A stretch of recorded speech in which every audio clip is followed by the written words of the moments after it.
Avant de prendre son poste de travail, la conductrice de car doit vérifier l'état du véhicule.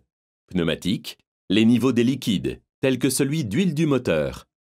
Cette tâche est indispensable pour le bon fonctionnement de son véhicule. Un niveau d'huile insuffisant peut en effet altérer certaines pièces moteurs. En cas d'anomalie, la conductrice signale le problème technique au responsable d'atelier de l'entreprise. Avant de démarrer son autocar, la conductrice gère la girouette, permettant d'indiquer lors des arrêts le numéro de la ligne et la destination du véhicule. S'assure qu'elle a bien les pictogrammes « Transport d'enfants » à l'arrière et à l'avant du véhicule, puis elle met sa ceinture de sécurité et insère sa carte de conducteur dans le chronotachygraphe numérique. Elle doit ensuite souffler dans l'éthylotest anti-démarrage pour pouvoir démarrer le car. Si le taux d'alcool détecté par l'appareil est égal ou supérieur à 0,10 mg par litre d'air expiré, elle ne pourra pas partir faire son circuit.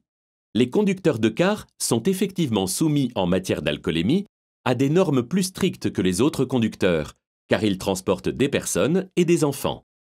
Dans le cadre d'un transport scolaire, la conductrice qui arrive sur un arrêt balisé doit activer le signal de détresse du véhicule pour laisser monter ou descendre les enfants. La conductrice vérifie, lors de la montée, que les enfants valident bien leur titre de transport par contact sur l'appareil présent dans le véhicule. Il est de la responsabilité de la conductrice de s'assurer que toute personne qui monte dans le car dispose bien d'un titre de transport pour se déplacer.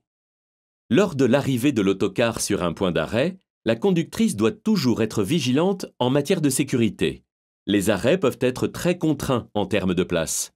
Au volant d'un autocar, il y a de nombreux angles morts qui nécessitent de la part de la conductrice de redoubler de vigilance en présence de nombreux passagers qui se croisent sur les emplacements réservés aux autocars.